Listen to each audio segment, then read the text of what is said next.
What if the conflicts of ancient times were far more intricate, maybe more literally gargantuan than we usually think? What if the whole landscape of war back then wasn't just shaped by armies, but by these, well, powerful alliances of giants and hybrid beings wielding secret technologies that really defined whole eras? That's a huge question, isn't it? And it's one we're really aiming to unpack today. The stories we usually get about ancient history, they often just, scratch the surface. Right. There's a much richer and sometimes, unsettling reality underneath. And our source material today really pulls back the curtain on that. Absolutely. So welcome, everyone. We're doing a deep dive into what the source calls the Covenant Land Rephaim Wars. And this isn't just, about little skirmishes between tribes or shifting borders. Not at all. It's more like an exploration of these vast military complexes, these incredibly powerful bloodlines and technologies that honestly transformed the ancient world.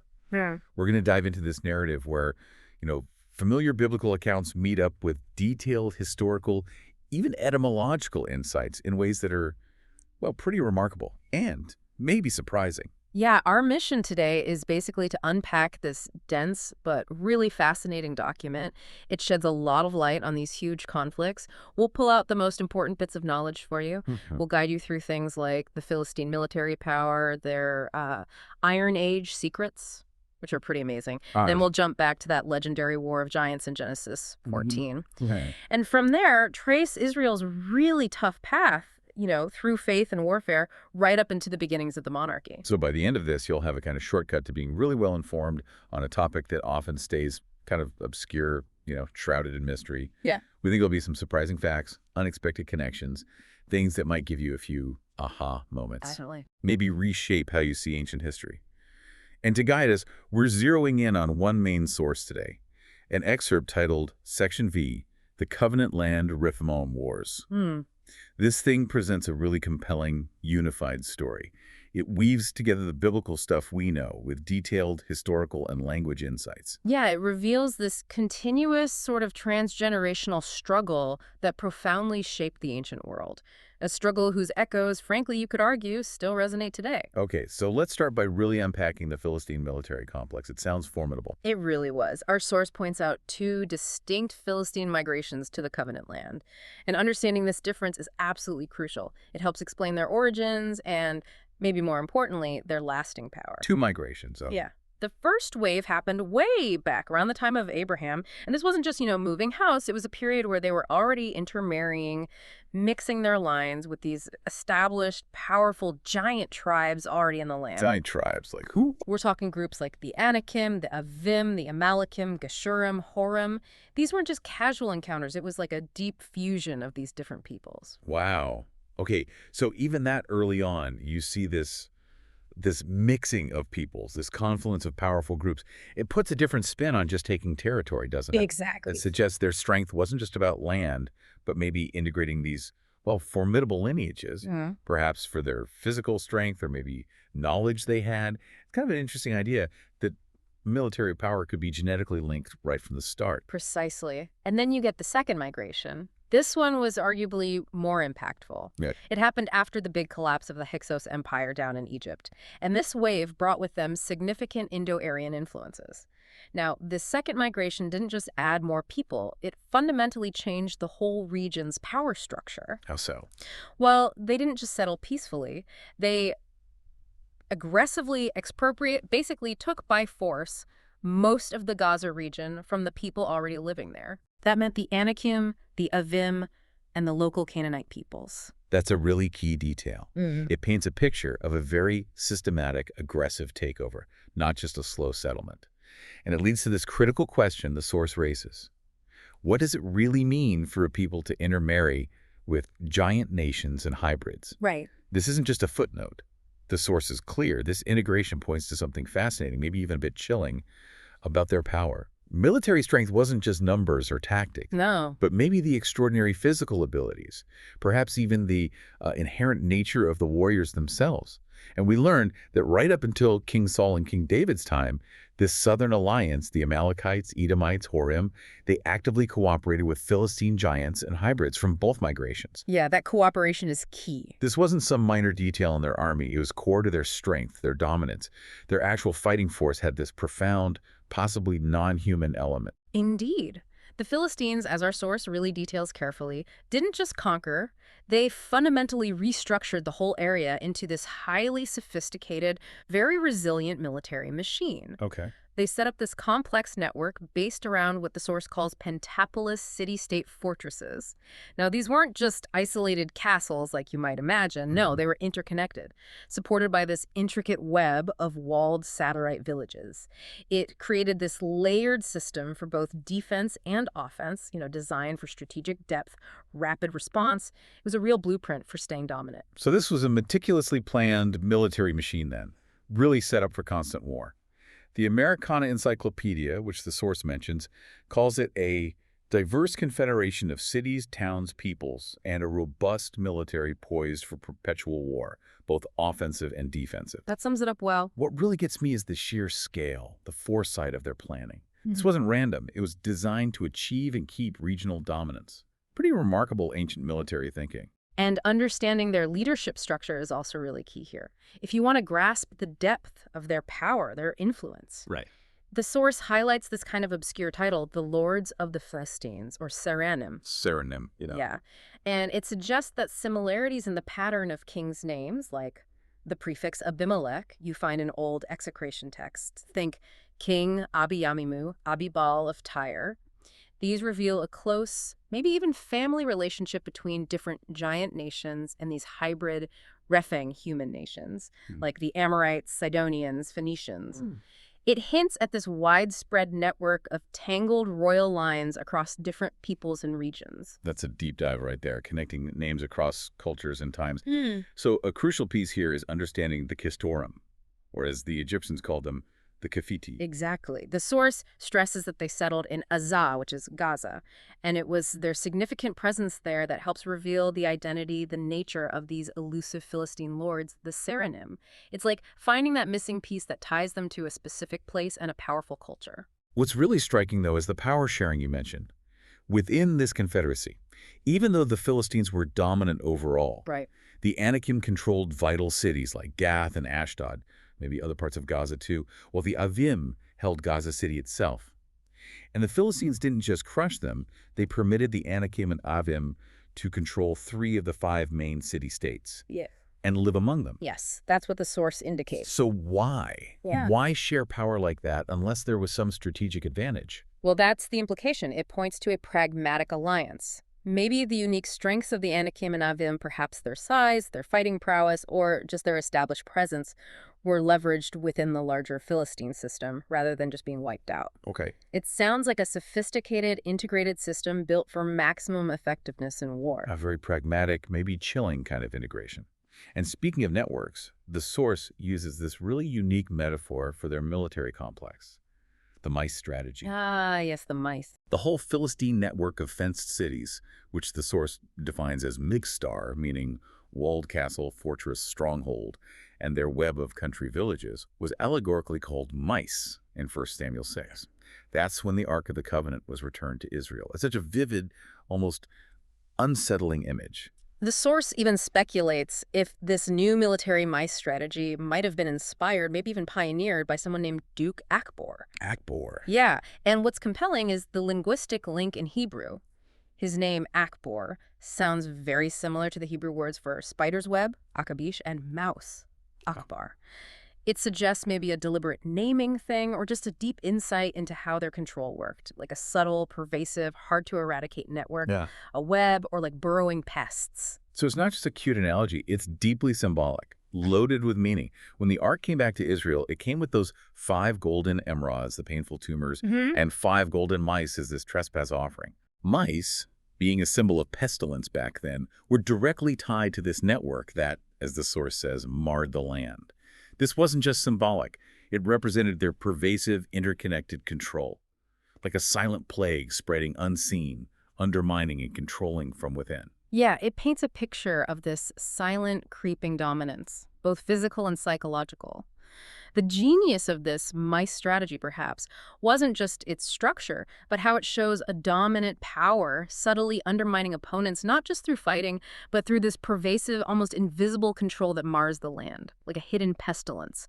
It's a chilling insight into ancient psychological warfare, really. And that dominance, that control, was fundamentally built on a critical technological edge, their mastery of Iron Age metallurgy. Absolutely key. While mainstream history usually puts widespread ironworking later after 1200 BC, our scriptural sources testify pretty clearly that the Philistines mastered iron smelting significantly earlier than that.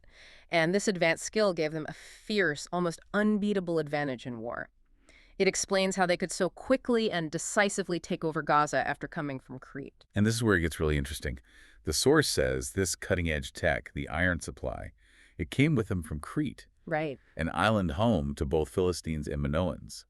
They fled Crete after that massive Santorinithera volcano blew around 1628, 1530 BC, give or take. And the Minoans were already famous for advanced metalwork, bronze, and other stuff. Exactly. It suggests the Philistines' iron skill wasn't invented out of thin air.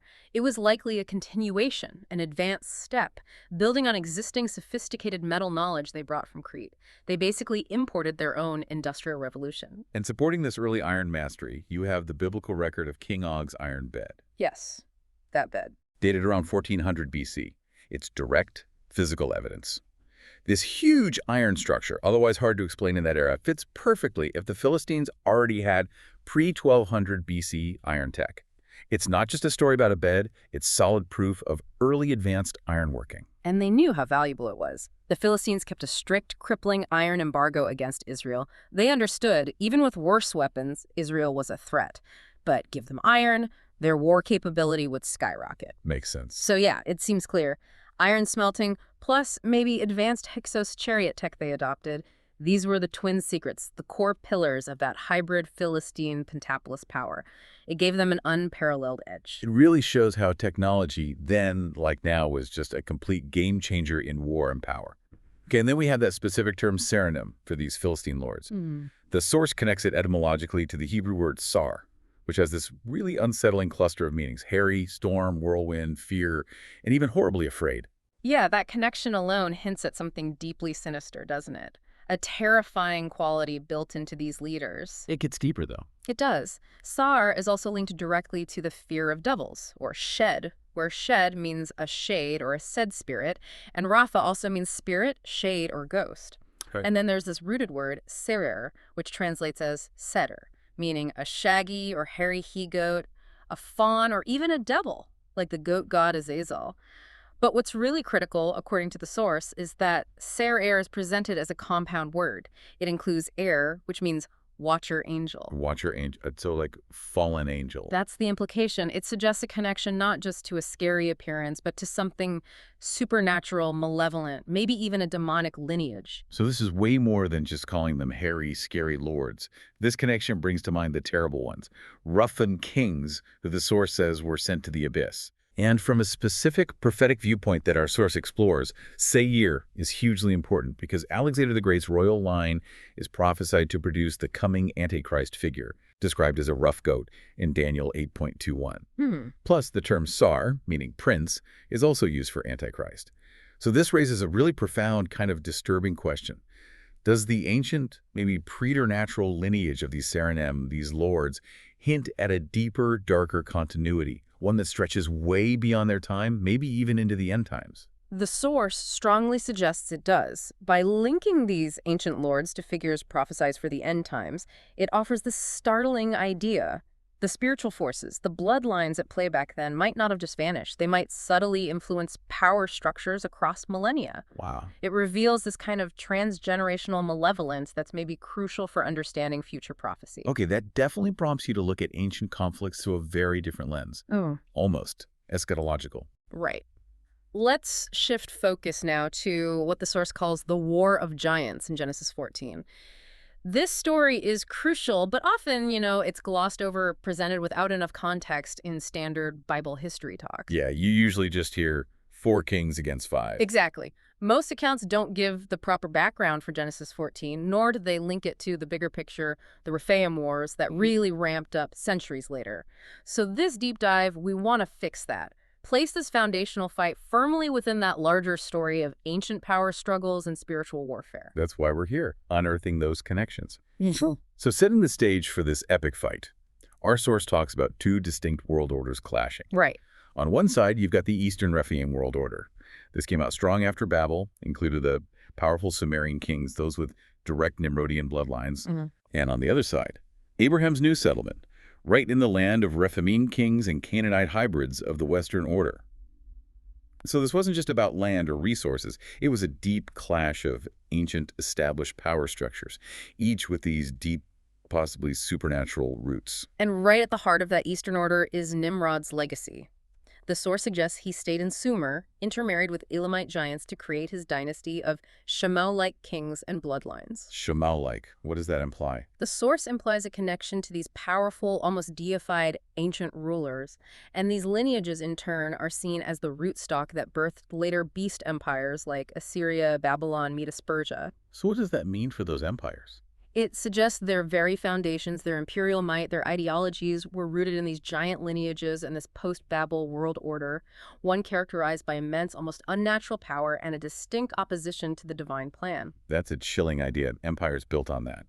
Let's unpack the kings of this Eastern Alliance then, because each one seems loaded with significance. First, Amraphel, king of Shinar, ancient Sumer.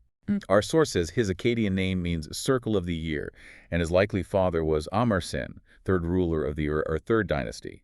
This links him directly to the line of Gilgamesh, and by extension, Nimrod. So not just any king, but someone embedded in this powerful ancient line predating Abraham, carrying huge historical, maybe even mythological weight. Then there's Arioch, king of Elisar.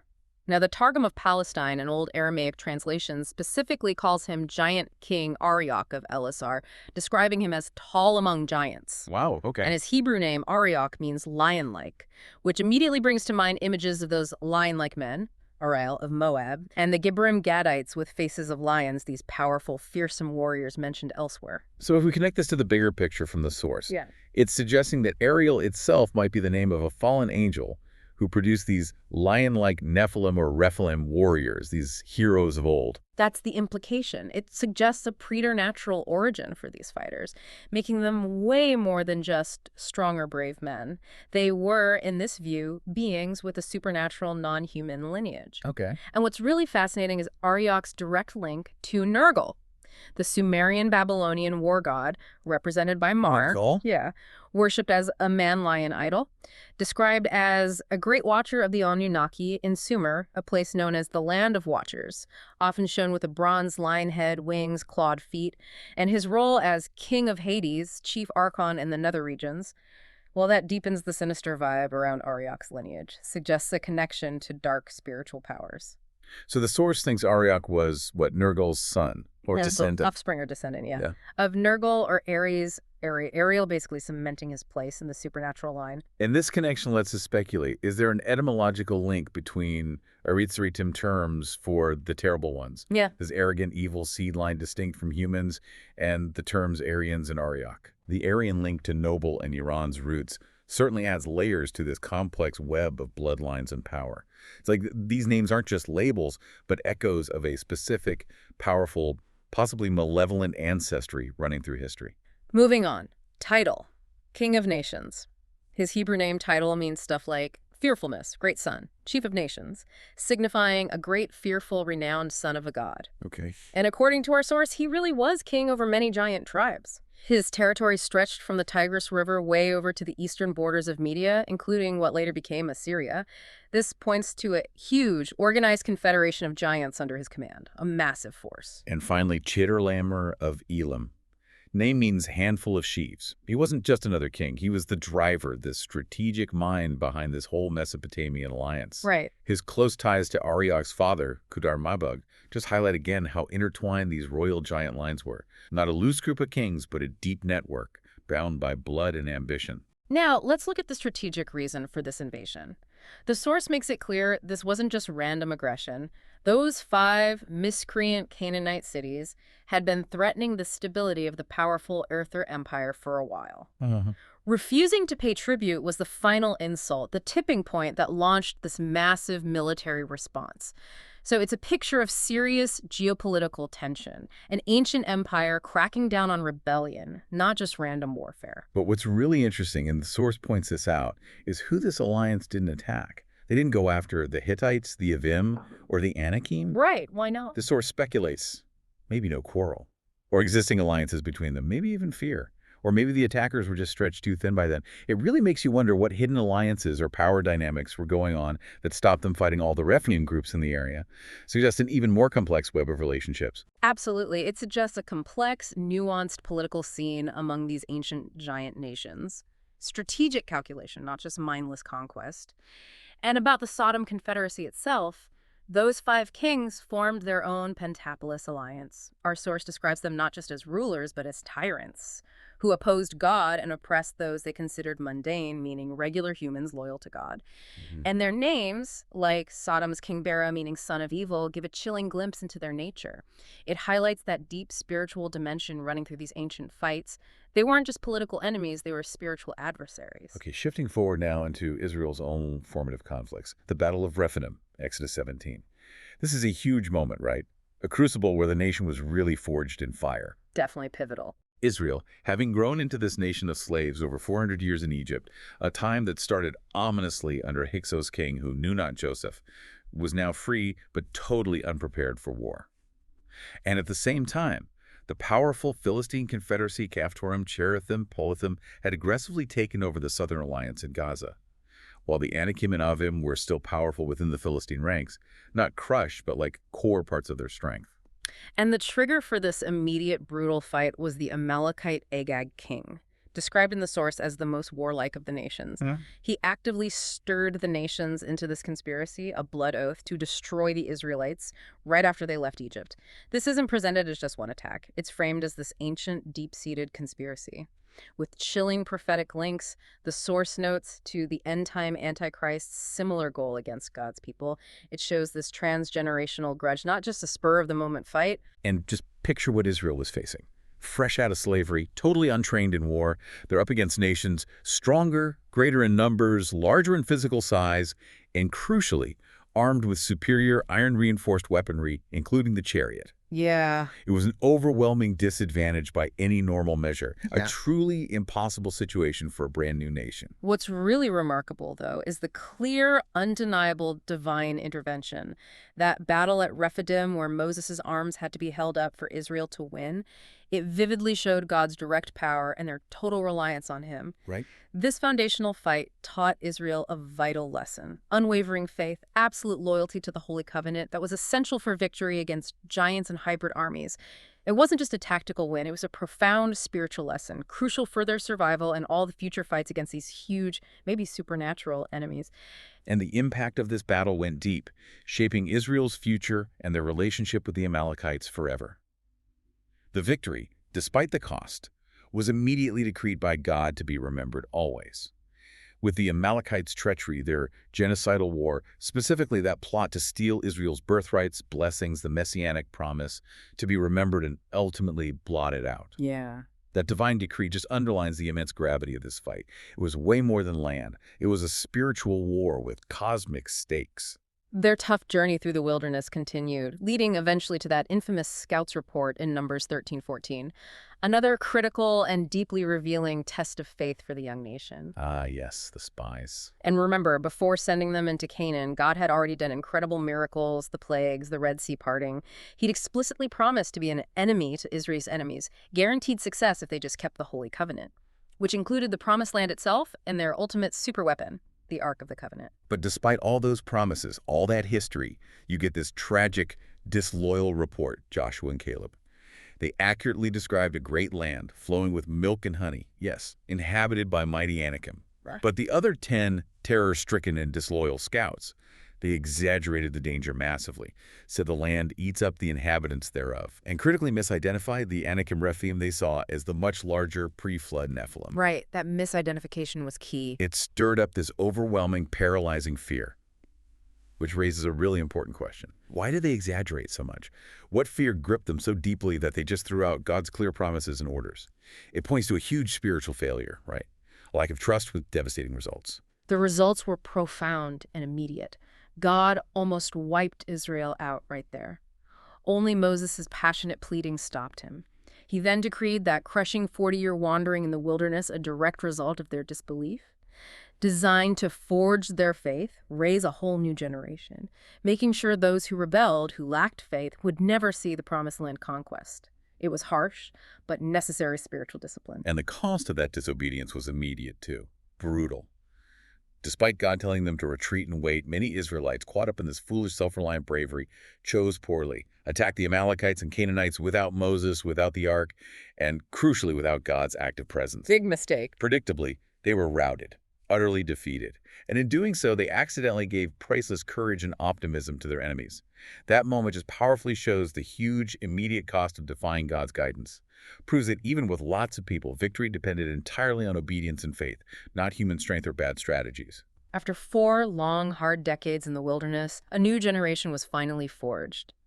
Israel was, at last, battle-ready to face that formidable dragon's den of fortresses and mighty nations waiting for them. This led to the Battle of Atharim and Hormah in Numbers 21. Okay. However, the very first fight against King Arad the Canaanite resulted in many prisoners taken. A stark, immediate reminder, as our source stresses, that Israel could not defeat the giants and giant hybrids without the help of God. Reinforced the lesson from Rephidim, didn't it? Right, so this setback led straight to that crucial vow by Israel. Yeah. If God gave them Arad, they would utterly destroy them and their cities. Yeah. That Hebrew word again, shadam, How? meaning consecrated, devoted to religious destruction, make accursed, exterminate for a divine reason. God delivered. And fulfilling their vow, they named the place Hormah, meaning devotion to God. This act wasn't just military conquest. It was seen as a spiritual cleansing of the Covenant Land. Removing spurious offspring, a concept the source notes echoes the fallen angel's oath at Mount Hermon. A spiritual act as much as military, purifying the land for God's people. But despite that success at Hormah, despite the lesson, Israel's faith, as the source reveals, was still surprisingly shaky. Led to more complaining and that infamous fiery serpent incident at Oboth. Ah, the snakes. God, responding to their ingratitude, sent poisonous fiery serpent seraph whose bites burned like fire, causing widespread death. Yet in his mercy, God gave a unique cure. Moses was told to make a bronze or maybe copper and serpent on a pole. Amazingly, those who just looked at it were healed. What's really fascinating, a deep insight here, is how our source unpacks that word saras. It argues carefully that fiery might have been added by later translators, and that serpent itself came from the root seraph, implying a direct link to seraphim angels, these shining, fiery watcher angels, often shown with serpent faces and wings, who minister before God's throne. Exactly. So this image then represented the seraphim angel itself. And God, through that act, was powerfully declaring his absolute supremacy, his power over all the fallen seraphim gods, idolized as Uraeus gods by the Egyptians, Canaanites, Sumerians, and cultures around the world. It was a direct divine smackdown to the very deities and spiritual forces ruling the ancient world, showing his unmatched authority over even the most powerful fallen beings. Okay, that takes on a chilling new meaning then. It raises this profound question with serious prophetic implications. Could this very imagery, this idea of a serpent angelic figure, come back in the end times, with what the source calls Antichrist House of Dragon? Could it be used as a counterfeit sign, trying to subtly weaken Christian faith, by maybe suggesting God is just another watcher equal to other seraphim archons, and disturbingly, even implying Jesus is somehow a follower of Satan? That bronze serpent on a pole, often seen as foreshadowing Jesus lifted up on the cross, gets really complex, almost disturbing in this interpretation. It becomes a crucial, maybe unsettling piece of the prophetic puzzle. That's a truly sobering thought, yeah. Connecting ancient symbols to future deception like that. Okay, let's turn now to Joshua's campaigns. This is where Israel really starts filling their mission, driving out the giants, firmly setting up the Holy Covenant in the land. Right. 40 years after the Exodus miracle, Israel crossed the Jordan River on dry land.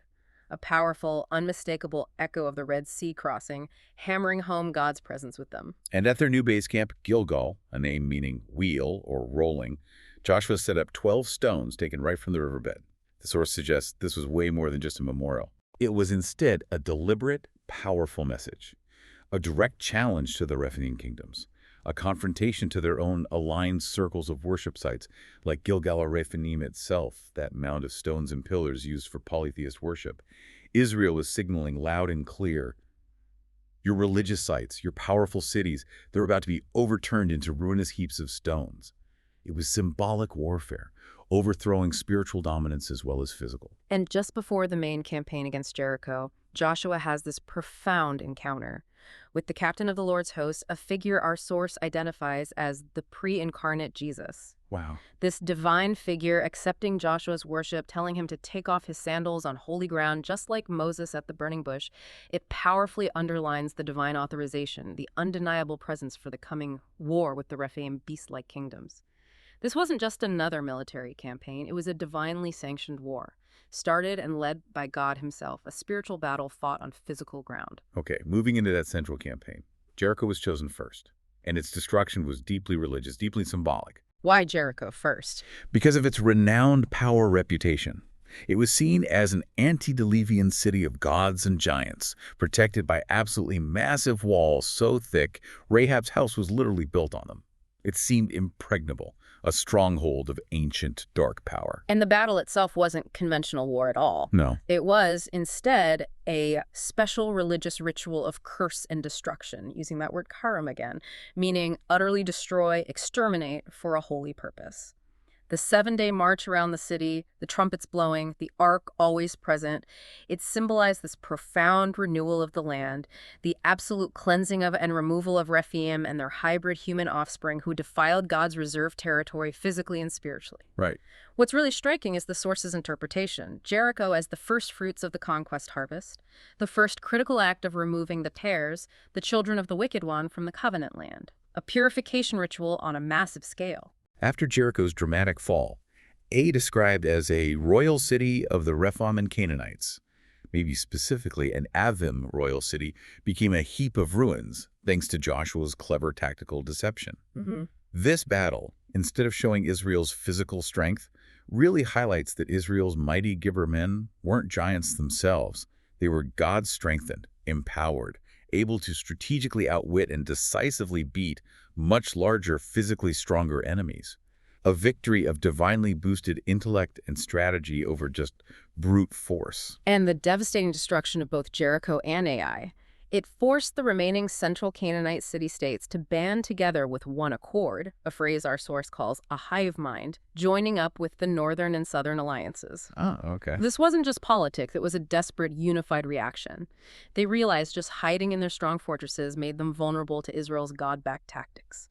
Open battle, though risky, seemed like their only chance to combine forces. This big shift shows the huge, immediate impact of Israel's early, divinely helped wins.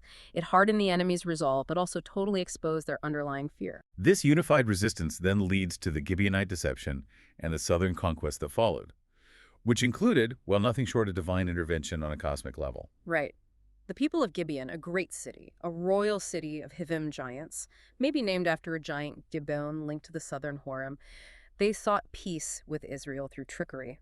The source even calls it allegorically a shining city on a hill, comparing it to other Nephilim Rephaim cities of light like Sodom, Gomorrah, maybe even Camelot, suggests this powerful, almost mythical status. And a Gibeonite defection, betraying their existing pacts, predictably angered King Adonizedek of Jebusite Jerusalem.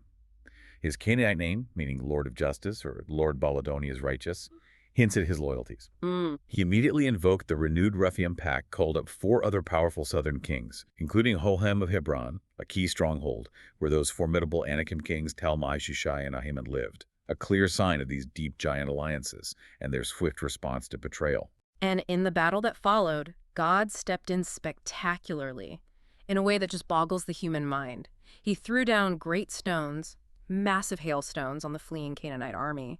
And then, maybe most dramatically, caused the sun and moon to stand still. Incredible. A powerful, direct act described by our source as dashing through the hive minds of the giants. It really makes you question the true nature of divine intervention. Its literal effect on ancient war suggests a reality way beyond our grasp, where the laws of nature themselves could be bent for God's purposes. After this cosmic intervention, those 5 giant kings who'd fled and hidden in a cave, they were found, captured, executed, and gruesomely hung on trees. A stark, undeniable warning to anyone opposing Israel and their God. This decisive win was followed by the utter destruction again of other key fortress cities across the south. Makkedah, Libnah, Lachish, Eglon, Hebron, and Debir, which was the Anakin's crucial city of records. Our source wonders if priceless information about these giant lines, their history, might have been lost forever when Debir was destroyed. A tantalizing thought about maybe suppressed knowledge. Then we move to the Eastern Campaign against Sihon and Og, a campaign that reveals the last of that first generation of giants. Okay. King Sihon of Heshbon, an Amorite, was infamous for being ruthless, tyrannical, shown by his violent takeover of Moabite land. Despite his supposedly impregnable fortresses and reputation, his hubris, and with his hardened heart, as the source says, led him into open battle, resulting in a surprisingly easy defeat for Israel, proving again God was undeniably with them. But the truly formidable one here is King Og of Bashan, vividly described by the source as the last of the original Rephidim, meaning the very last of the first generation of post-flood giants. Right. His name, Og, means long-necked and round, suggesting this stout, almost serpent-like look from the neck up, with sutureless, elongated skulls and serpentine faces. This description really resonates with the long-neck Anakin we heard about. Paints a vivid and frankly terrifying picture of these colossal beings. And his iron bed, it's one of the most amazing physical details from back then, explicitly kept in Rabbath as proof of his truly huge stature. How big was it again? Our source details its immense size, 15 feet 9 inches long, 7 feet wide, implying a massive height of 14 feet tall for Og himself. Jewish tradition, the source notes, highlights this bed, proved he was altogether different and larger than a normal Amorite king. So heavy, any wooden bed would just collapse under him. It's concrete evidence of their huge size, not just an idea. And the source digs into some fascinating historical links for Og, too. Connections to Orgiges, that mythical Greek figure, son of Poseidon, often linked with primeval giants, even that ancient oak near Hebron where Abraham stayed. It also brings in Manetho's claim that Hik in Hyksos is actually a Rephate word for king, suggesting Og's name, Og, might itself represent this ancient giant-derived kingship. What does that mean about the real power behind the Hyksos, those mysterious rulers of Egypt? It hints at this deep, ancient line of kingship tied directly to these giant races, suggests their influence was maybe much wider than we think. Og's kingdom was vast. He ruled 60 city-states, 12 pentapolis royal fortresses, all described with high and mighty walls, gates, and bars. Specifically in Bashan, a region known flat out as the Land of Giants, stretching from cities like Ashtaroth near Mount Hermon.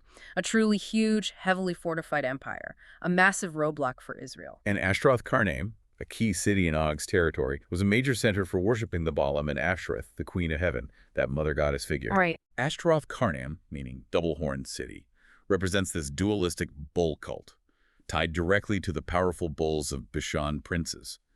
Now, this symmetry, according to the source, links into prophetic allegory, where the Antichrist is depicted as the single-horned unicorn of the goat empire of Greece, and the second horn is the end-time queen of heaven Babylon religion. Okay.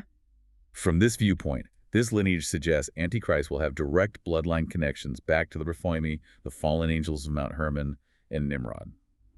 Startling claim, right? Connecting ancient history directly to end-time prophecy in a very specific way. Then there's that dark episode with Balaam's treachery. After failing to curse Israel directly, King Balak of Moab and Midianite elders hired Balaam, that notorious prophet for hire, to undermine Israel in sneakier ways. Right, when the curses didn't work. Exactly. Balaam told them to lure weak Israelites into idolatry, sexual immorality, using Moabite women, like the infamous Cusby. This act of spiritual sabotage is explicitly linked by our source to crimes that surface in Revelation 2, showing a continuity of spiritual warfare tactics designed to corrupt God's people from the inside out. And the 5 Midianite dukes Evi, Rechem, Zur, Hur, Reba killed alongside Balaam. The source asserts they were very likely Rephaim kings themselves. Really? Their names give clues. Apparently, Evi means desirous, linked to the Avim city Avith, Rechem, variegation, suggesting different skin colors or races. Her, hole or serpent's crevice, linked to the Horim, described as white-skinned. And Reba, possibly heraldic of Arba, another giant figure. These names strongly underscore the diverse, often preternatural nature of Israel's enemies, revealing deeper connections than just human tribal links. This ties into Gideon's later divine victory against the Midianites too, doesn't it? Shows the ongoing nature of this conflict. Yeah, Gideon famously defeated the Midianite kings Oreb, meaning raven, evoking falcon gods, the Anunnaki, and Zeb, meaning wolf, linked to the Avim god Nibhaz, the barking god. These names again pointed to clear patronymic links to pagan gods, ancient preternatural lines. That battle, fought by a tiny band, was a huge victory against an army like grasshoppers for multitude, showing God's power through seemingly weak people. And a poignant, consistent detail through this whole time woven into the story is Moses' exclusion from the Promised Land because of what he did at Meribah. Right. It serves as this stark, powerful reminder of the strict accountability demanded by the Holy Covenant.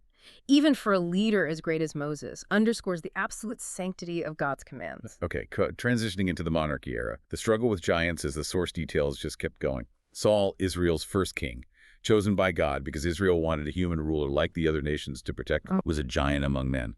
But crucially, not a Rephidim. God graciously allowed their request, gave them a king who was comparatively of great stature, goodly looking, and higher, literally taller than everyone else. A truly giant-like figure, but not from the same hybrid line as their enemies. A human king, just imposing. The source even suggests Saul, meaning asked or desired, might have been a title, and his original name may be Labiah, a chief of Shechem, described as lion-like, known for uniting tribes against the Philistines. Interesting. Saul's reign, almost right away, plunged Israel into full-scale war with the Philistines, who gathered this massive locust army. We're talking 30,000 iron chariots, 6,000 cavalry, foot soldiers as sand on a beach. And critically, they used specialized spoilers, special forces units, likely made up of Anakim, Avim, Kaphtorim, Kasluhim, or Cherithim, who ruthlessly enforced that iron weapons ban on Israel. This wasn't a crude army. It was sophisticated, multi-layered leveraging tech and these powerful, non-human elements. Which brings us to David, the unlikely champion of Israel, whose whole reign was defined by slaying giants and finally unifying the nation. The ultimate iconic showdown. Goliath, the Gathite giant. Right. Described as a Gittite, meaning a king or leader from Gath, he was definitively Rephaim, either Avim or Anakim. Stand at colossal 6 cubits and a span that's about 9 feet 9 inches tall. A being of vast bulk, stout, immense muscled strength. Truly terrifying. But what's often missed and really important is David choosing 5 smooth stones. Why 5? Not just for Goliath. Our source stresses this because Goliath himself had 4 other giant brothers, all explicitly called sons of Rapha, meaning sons of the giant. This detail lifts the duel beyond just one contest. It becomes this profound symbolic fight against an entire lineage of giants, showing a deeper, more pervasive threat to Israel, a victory not just over one warrior, but a whole giant family. David's stunning win over Goliath, including cutting off his head, sent waves of terror through the Philistines, made them flee. And David taking Goliath's head to Jerusalem, not just leaving it, highly significant. Why Jerusalem? Well, the source speculates provocatively. Maybe Goliath's head was buried on Golgotha Hill, a name that itself means Skull Hill, suggesting this profound, maybe even prophetic link between the name Goliath and Golgotha. What does it imply if the very place Jesus was crucified carried the name or the echo of a defeated giant? It suggests a victory not just over a man, but over an ancient, evil lineage, right at the site of ultimate redemption. A thought that really hits deep considering the spiritual conflict woven through all this. David's early time as a Philistine vassal, sieving under King Achish of Gath, another Rephidim or hybrid-friendly king that was strategic. This seemingly subservient role let him gather and forge his own elite unit, his mighty men, and raid southern tribes, getting ready for his eventual kingship over all Israel. Saul's tragic end came at the Philistines' big win at Mount Gilboa. His death, decapitation, body parts disgracefully displayed at the Temple of Ashtaroth. This devastating defeat, though tragic, inevitably paved the way for David's unified monarchy. After unifying the kingdom, David famously conquered Jerusalem. That Jebusite stronghold the source describes as an antediluvian city of gods and giants, later rebuilt and fortified by Rephaim. Right. He turned it into the city of David, the central hub for God's covenant people. But this city's deep ancient history, tied to Nephilim and Rephaim lines, gives it immense prophetic weight in our source, which describes Jerusalem as potentially the city of Antichrist, the new Sodom in the end times. Raising that question again, does Antichrist's future claim on Jerusalem imply some kind of dynastic right, tracing back to these ancient preternatural bloodlines? A chilling thought about future power struggles. David, always the warrior, kept up the relentless wars against the Philistines, eventually conquering Methegema, described as the metropolis mother city of authority for the Philistines, the very heart of Anakim power in Gath. And his mighty men, that elite unit he built, continued their crucial work, specifically tasked with slaying giants. Ishbibanob. Saph, also called Sippai. Lami explicitly identified as Goliath's brother, and an unnamed Gittite giant of great stature with that distinct anomaly. 6 fingers on each hand and 6 toes on each foot. 6 fingers and toes. Yeah. It reveals another variant of giant, hints at the diverse, widespread forms these beings took across the land. And this source really emphasizes that many nations, many lands were not conquered by Israel, a deliberate incompleteness in the conquest, designed to ensure they would always need God's support to maintain their independence from Gentile nations. Ah, okay. This strategic incompletion, though, unfortunately led to covenant backsliding and ensured that the giant wars that raged throughout the epic of the Judges and into the reigns of Kings Saul and David would be a continuous struggle for Israel, a constant test of their faith, their reliance on God, a divinely ordained ongoing challenge. What's truly striking here, critical insight from our source, is the profound prophetic connection. Many of these very same nations and peoples, Damascus, Edom, Tyre, Ammon, Moab, the Philistines, they are specifically reserved for judgment in the end times. The same one. The same ones. It suggests these transgenerational wars of the Covenant Land aren't just ancient history locked in the past. Instead, they provide a crucial, maybe indispensable, requisite context to better discern end-time prophetic allegories, implying these ancient bloodlines, their malevolent influences, the spiritual conflicts they embody. They have enduring, maybe even spiritual relevance to the future. The past is truly prologue, as they say. So wrapping up this deep dive, today we've really journeyed through the Covenant Land Rephaim Wars, uncovered a story that's far richer, more complex, maybe more unsettling than the simple historical accounts we usually get. We've seen how the Philistine military complex, fueled by advanced iron tech, a sophisticated network of giant alliances, fundamentally shaped regional power. Then we jumped back in time through the War of Giants in Genesis 14, revealing the deep, even preternatural lineages of ancient kings, their formidable abilities, linking them to profound spiritual origins. And we've tracked Israel's own tough path through the wilderness into the Promised Land, a journey where their faith, their moments of disobedience, and profound divine intervention totally dictated their encounters with literal giants and hybrid armies. This struggle kept going right up through the monarchy's foundation with Saul and David. So you should now have a clearer grasp of the constant, complex presence of giants and hybrids in these ancient fights, the critical strategic importance of breakthrough tech like iron, and the profound spiritual dimensions underpinning every single battle. This wasn't just about land. It was a continuous transgenerational struggle for the very future of humanity and God's covenant people. So what does all this mean for us today? I mean, if these ancient conflicts really involved not just human armies, but these highly organized alliances of giants, hybrids, those with suspected fallen angelic lines, what does that imply about hidden forces maybe still at play in our world? That's the big question, isn't it? Could the terrible ones, or maybe their insidious influence, subtly echo through history, impacting power structures, spiritual battles, even now in ways we rarely acknowledge, maybe don't even see? Something to chew on, definitely. Something to really ponder until our next deep dive.